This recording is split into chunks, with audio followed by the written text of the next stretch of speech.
This is something that we don't have enough knowledge of.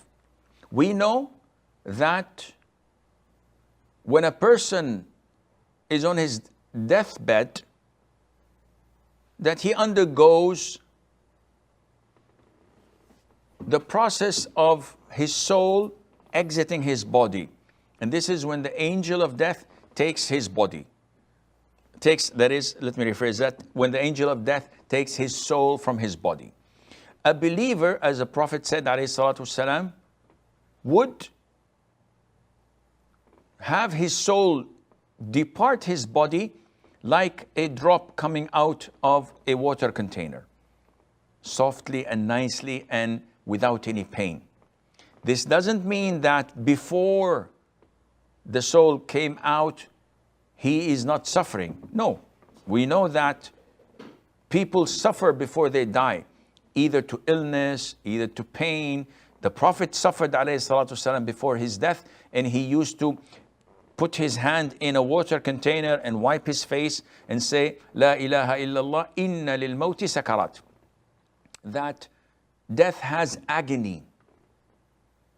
And we believe that a disbeliever, his soul is extracted from his body like when you have a metal rod with thorns in it, dipped into wet wool, and you try to extract it and take it out.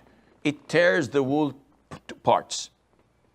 Yet this doesn't mean that a disbeliever would not die in a peaceful way, the way we see it. The pain and the anguish and the agony is when the angel of death takes his soul, but we don't see this. So what comes before it is not an indication. The actual action is when the soul is snatched out. Then, after that, the soul is taken by the angels. The believer's soul goes up to the seventh heaven. In every heaven, the angels find a beautiful scent. And they said, who's this? And they would tell the other angels that this is so-and-so, the son of so-and-so.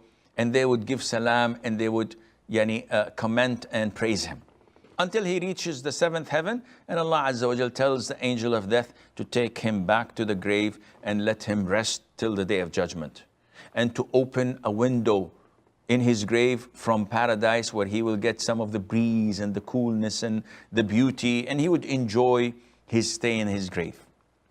The disbeliever, they would take his soul only to the lower heaven. He would not go any further, and each group of angels that the angels of death pass by, they would find an awful odor and scent and say, Audu billah, whose smell is this? And they would say, he's so-and-so, the son of so-and-so. And they would nickname him with the worst of names.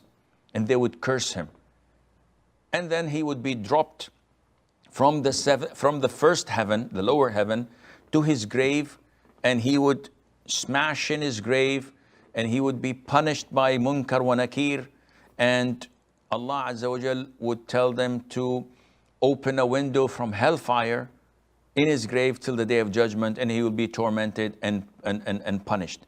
This is, roughly speaking, in a nutshell, what will happen till the day of resurrection.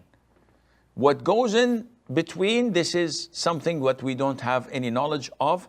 We have only general knowledge, and Allah Azza wa Jal knows best.